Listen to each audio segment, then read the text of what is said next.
வணக்கம். இது people English series. இந்த வீடியோல நாம 2 யூஸ்ஃபுல் ஸ்ட்ரக்சர்ஸ் கத்துக்க போறோம். ஃபாரா, டூவா அப்படின்ற கன்ஃபியூஷன் நெறைய பேருக்கு இருக்கும். இன்னைக்கு நாம பார்க்க போற 2 ஸ்ட்ரக்சர்லுமே பார்த்தீங்களான்னா, இந்த ஃபார் அண்ட் டூ 2த்தையும் கம்பைன்டா நம்ம வந்து யூஸ் பண்ண போறோம். ஸோ ஃபார் பக்கத்துல நவுன், டூ பக்கத்துல வெர்ப். இந்த மாதிரி ஒரு ஸ்ட்ரக்சர தான் நம்ம யூஸ் பண்ண போறோம். இப்ப நம்ம பேசுறப்போ, நான் அமைதியா இருக்கணும்னா, அவன பேசாம இருக்க சொல்லுங்க. குழந்தை நல்லா தூங்கணும்னா, அந்த டிவி எல்லாம் கொஞ்சம் ஆஃப் பண்ணுங்க. லைட்ட கொஞ்சம் ஆஃப் பண்ணுங்க. இந்த மாரிலாம் நம்ம சொல்லுவோம் இல்லையா? ஸோ ஒருவர் ஒரு விஷயத்தை செய்ய வேண்டும் என்றால், இன்னொருத்தவங்க என்ன பண்ணணும்? அப்படின்ற மாதிரியான ஒரு ஸ்ட்ரக்சர தான் நம்ம இன்னைக்கு பார்க்க போறோம். ஸோ நாம இன்னைக்கு 2 ஸ்ட்ரக்சர் பார்க்க போறோம் அப்படின்னு சொன்னோம். ஒண்ணு ஃபார் சம்ஒன் டூ வெர்ப். அதுக்கு அடுத்து என்ன சொல்லணுமோ அந்த கிளாஸ். இன்னொரு structure for there to be plus noun and clause. எத எங்க யூஸ் பண்ணணும் அப்படின்றத நம்ம எக்ஸாம்பிள்ஸோட பார்க்குறப்போ உங்களுக்கு புரியும். ஈஸியாவே புரியும். நம்ம ஃபர்ஸ்ட் இந்த ஸ்ட்ரக்சர் எடுத்துக்கலாம். நான் இத செய்யணும்னா, அவன் இத செய்யணும்னா, இந்த மாதிரி சொல்றதுக்கு தான் இந்த ஃபர்ஸ்ட் ஸ்ட்ரக்சர். இதுலயே ஒரு சின்ன வேரியேஷன். நீங்க அந்த வெர்ப்க்கு பதிலா அட்ஜெக்டிவ் எங்கேயாவது போட வேண்டி இருந்துச்சுன்னா, for someone to be plus adjective. இப்படி நாம யூஸ் பண்ணுவோம். எக்ஸாம்பிள்ஸ் பார்க்குறப்போ உங்களுக்கே இது ஈஸியா புரியும். இப்ப ஃபர்ஸ்ட் எக்ஸாம்பிள் எடுத்துக்கலாம். குழந்தை நல்லா தூங்கணும்னா, நீ கொஞ்சம் சத்தம் போடாம இருக்கணும். அப்படின்னு நம்ம சொல்லப் போறோம். இப்போ இது செய்ய வேண்டும் என்றால், தூங்க வேண்டும் என்றால், இந்த பார்ட் இருக்கு பார்த்தீங்களா? இதுக்கு தான் for someone to plus verb one இந்த ஸ்ட்ரக்சரை யூஸ் பண்ண போறோம். இந்த இடத்துல குழந்தை, அதான் சம்ஒனுக்கு பதிலா for the child, for the baby அப்படி நம்ம போட்டுக்கலாம். டூ என்ன செய்யணும்? தூங்கணும். அதனால ஸ்லீப்.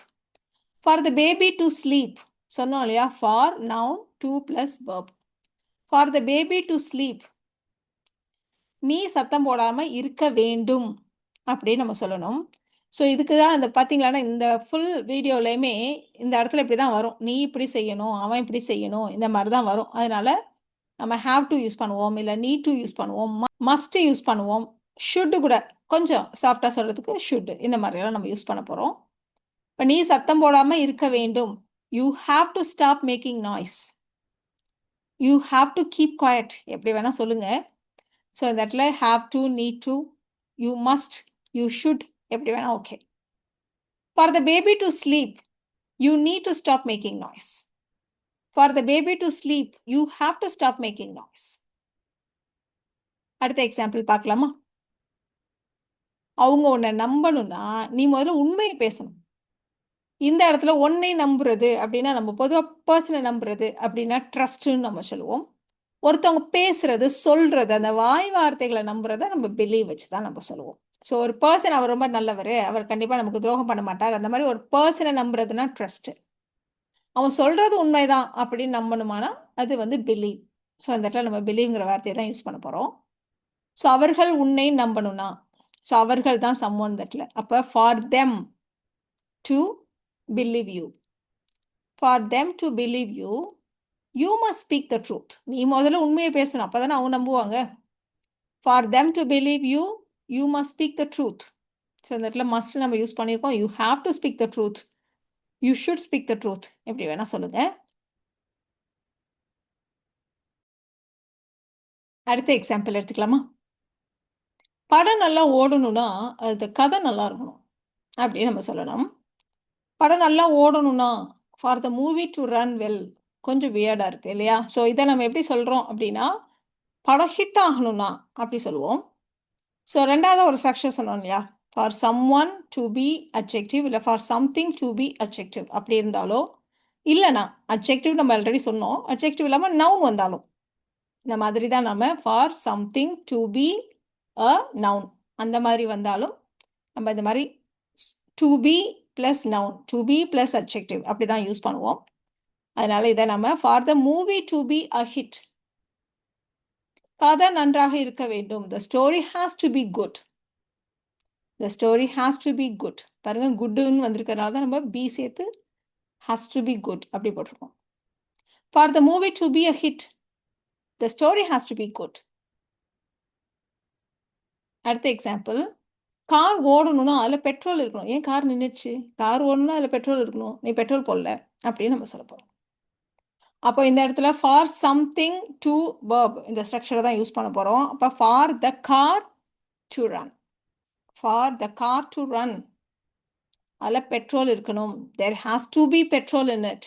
நவுன் தட்ல பெட்ரோல், அதனால தான் முன்னாடி பி சேர்த்துருக்கோம் பாருங்க. verb வந்தால் பக்கத்தில் அப்படியே verb-ன்னு போடலாம். verb இல்லாமல் இந்த மாதிரி நவுனோ அட்ஜெக்டிவோ வந்ததானா வேறு வழியே கிடையாது. நீங்கள் பி verb இல்லைன்னா பிங்கிற வார்த்தை இதை சேர்த்தே ஆகணும். There has to be petrol in it.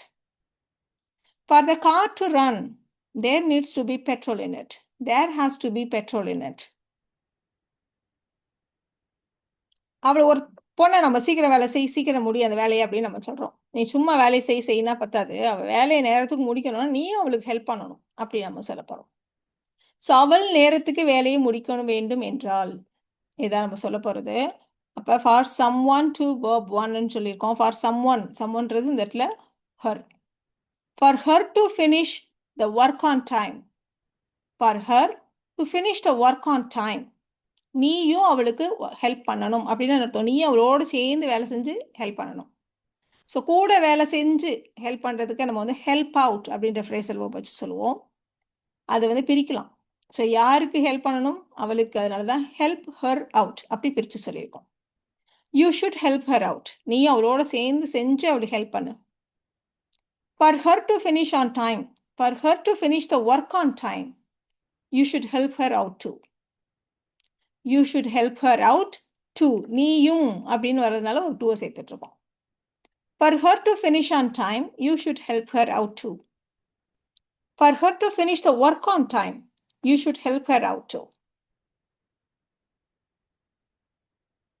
உங்க பிஸ்னஸ் நல்லா ஓடணும்னா, நல்லா வரணும்னா, நல்ல விளம்பரம் பண்ணணும் அப்படின்னு நம்ம சொல்ல போகிறோம்.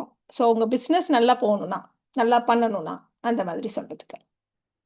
அப்போ for your business to do well, for your business to do well, நீங்கள் அதை ப்ராப்பராக மார்க்கெட் பண்ணணும். You have to market it properly.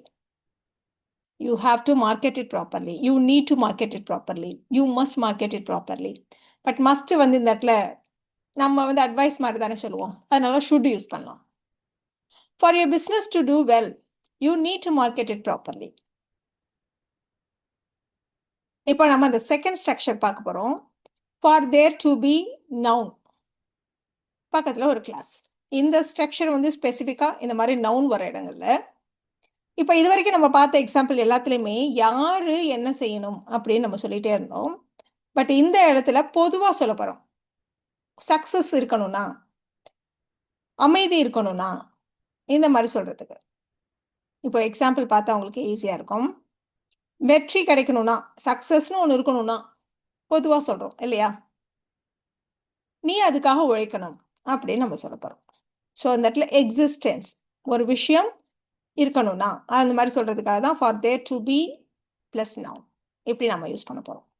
So சக்ஸஸ்னு ஒன்று இருக்கணும்னா for there to be success, நீ நல்லா ஒர்க் பண்ணணும். You have to work hard. For there to be success, you have to work heart.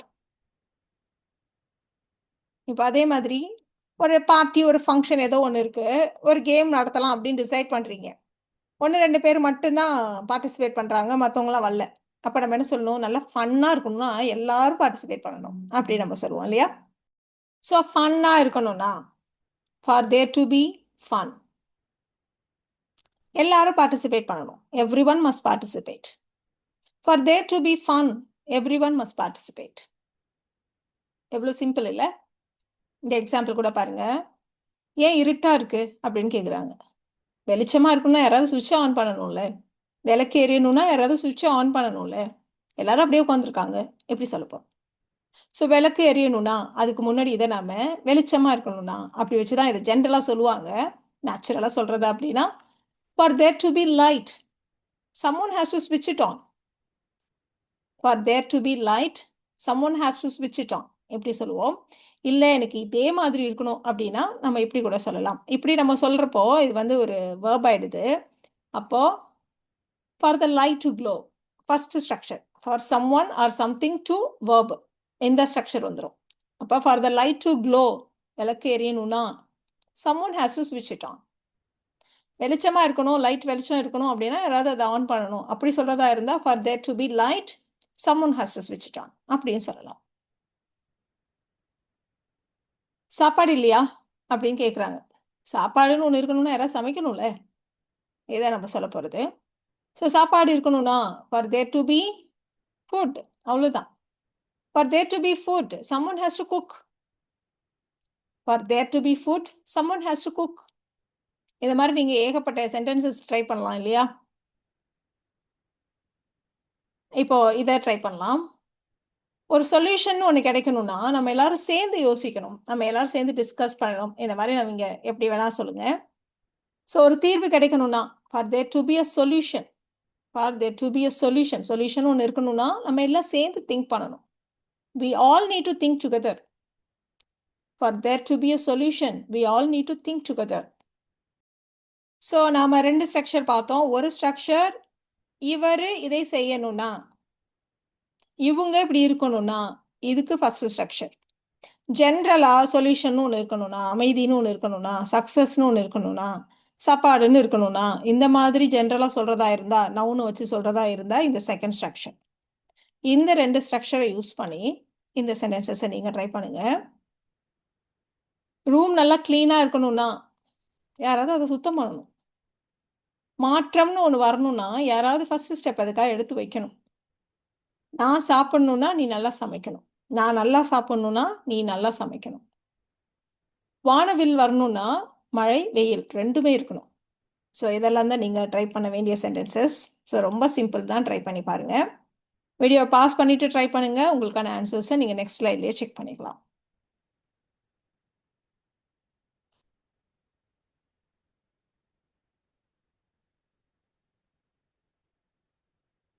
Answers check பண்ணிடலாமா?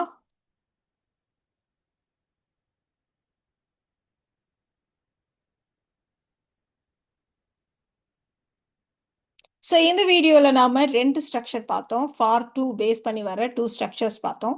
இந்த 2 ஸ்ட்ரக்சர்ஸுமே உங்களுக்கு ரொம்பவே யூஸ்ஃபுல்லாக இருக்கும்னு நினைக்கிறேன். Thank you so much.